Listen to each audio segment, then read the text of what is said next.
we saw the difference between pointers and using a pointer to something versus the thing. And that has a huge ramifications when we start passing parameters around inside of programs. So we could write, for example, a, a method that will take a address that we created and then add 4 digits, the +4 to it. It'll look up based off the rest of the address, what's the +4. If you know the +4, you actually don't need the rest of the address. But if you have the rest of the address, you can look up the +4 as a verification. So it's a nice little tool. So let's take a look at some code that manages the difference between whether I point to an actual object versus a pointer to an object. I pass that in as a parameter. You notice it looks exactly the same except for the star right here. By the way, I put the star just because it makes sense for me right at the tail end of the address. Sometimes you'll see a space in between it there. It doesn't really make that big of a difference semantically. I just kind of like to say, hey, this is a pointer of this thing. When I have the space inside of there, sometimes it makes me, it makes my head forget it a little bit. But I'm going to pop over here to my Visual Studio real quick so that way we can take a look at this code. So again, I have a zip lookup helper, and that points to my address here, which is filling that in. And it's really simple code in the zip lookup. I'm just cheating right now. I'm setting the +4 to be equal to the value 5 because the White House's +4 actually is 0005. So there's not a lot of actual logic inside of here, but notice I just say, hey, when I get the address, I'm going to fill the +4 with the value of 5. This pretty simple looking code. I mean, most languages you've seen something like this before. I have my object, and then I'm calling my dot operator to call this method. The method is a member of that. So if I come back to my main program here, I've got my address class, and I've got an instance of that, my fixed White House, and I've had my pointer to that that's set up. And so I'm going to print out the original. I'm going to pass that into my method, and then I'm going to print out what changed afterwards. So I'm going to run this code, and it pops up on my other screen. But if you see, the original is 1600 Pennsylvania Avenue, Washington, D.C., 2500. When I add the +4 inside of here, you can see 60. Wait, it didn't do anything. It printed the same thing. So now I have an issue. I need to debug what the heck is going on inside of my code.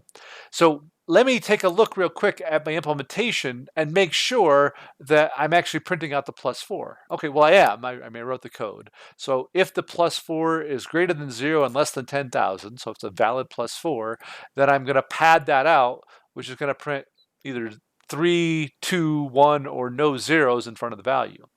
So it seems like this code should be there, but it's not seeming to get printed to there. So what if in the debugging technique, like I need to know what's going on, I could use the debugger. I can put some breakpoints inside of there. I actually am okay with a simpler way of doing it. Let me just say, hey, let's do this real quick. Let's do a cout at this point. So I did a fill. Right after the fill, let's do let's print out the address that I got the fill, and then do a new line inside of here just to make it a little bit clearer. Let me put 2 new lines inside of here so it stands out a little bit. And let's run this again. Let's see what happens when I print this out right after this occurs. All right, well, wait, so it has the original, and then it fills it. So this is where the fill is happening in between, and it has the 4-digit zip code, but it doesn't have it when it gets back. So what's happening right there? Well, we'll see this I'll show you a slide in this in a minute. But what's happening is when the address gets passed in, it's not actually passing in the same thing before. So think of it this way. I have an address book, and I hand you my address book to say, hey, write your address inside of here. But when I hand you my address book, I expect that you're going to write in my address book, but let's say instead of writing my address book, you take a copy of all the addresses in my address book, and you take that copy and you hand me back my original address book, and then you write on that new one, and then you throw it away. So that's essentially what's happening when I pass in something by value like this. What happens is when I don't put the star here, what I'm saying is give me a copy of the thing to work with. It's basically saying like, hey, I'm going to give you a copy, but any changes I make to it, I don't want to impact you. So please, be aware of that. As opposed to when I put the star inside of here, which is going to break a couple things, and I'm going to go through and fix those. But I'm saying, hand me the actual thing, and whatever changes I make are going to be permanent for that. So when I pass it in here by reference, what I'm saying is you're giving me your real thing, not a copy of the thing. So there's a trade-off in that. We'll come back to that trade-off here in a second.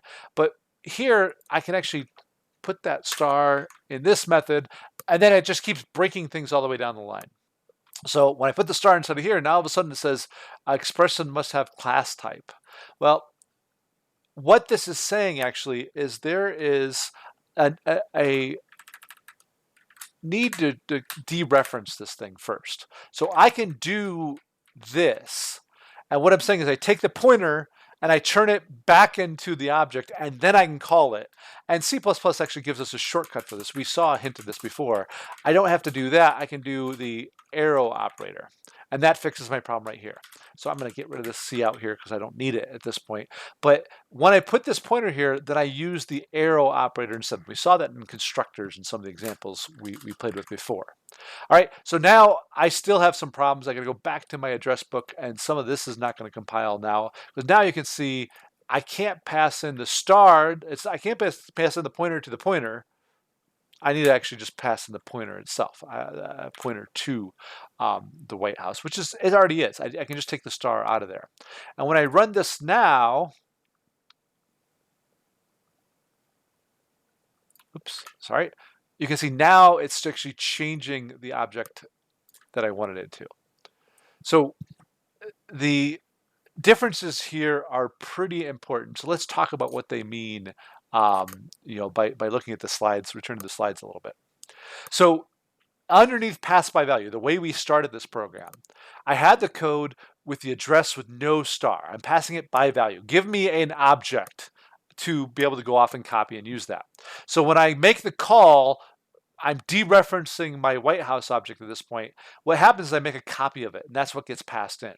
So when I say fill is pointing into this lower, darker copy of the table, not the original memory that's up here. Okay, and I say table, the table, it's not literally a table, it's a visualization of the memory. But I have a new copy. It's actually, and this is a little bit misleading by me. Just to be accurate, this is not going to be at 0 here. This is not going to be the actual address. It'll be a different address of this. All of these addresses would be wrong. You can kind of view them as relative, but it's going to have its own copy of all this stuff. It's going to be exactly the same. And notice in here, C does it for me automatically. It just copies over that little memory structure. There's some trade-offs in that. We can talk about that here in a second. Now, the flip side of that is when we shift it up to pass by reference. When I say pass me a pointer to this object instead of the actual object, what happens is when I do the lookup, and I pass in this, I'm actually pointing into the same address. So when I shift this to no longer be zeros, when I shift this to point to the value 5, I'm modifying that value 5 directly in this object. So before, when I was modifying that code, let me come back here, I was actually modifying the value 5 down here. And you can see that's why the first one wasn't printing it out, where in the second one, it is printing it out, because I have that value pointed appropriately. So let's talk real quick about the dot operator versus the arrow operator. It's the wrong arrow here. Sorry, that's just a single line right there, arrow, not the equal arrow. But the dot operator does not work on pointers. I can't take a pointer variable and use the dot operator. I have to dereference it to an object.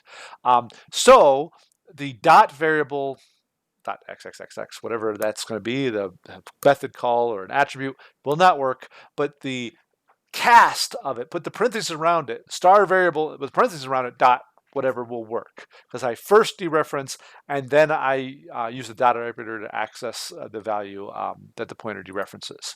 Or the simple way is I can use the dash greater than, the arrow operator, which dereferences and accesses all at once. I don't need a second dot operator there.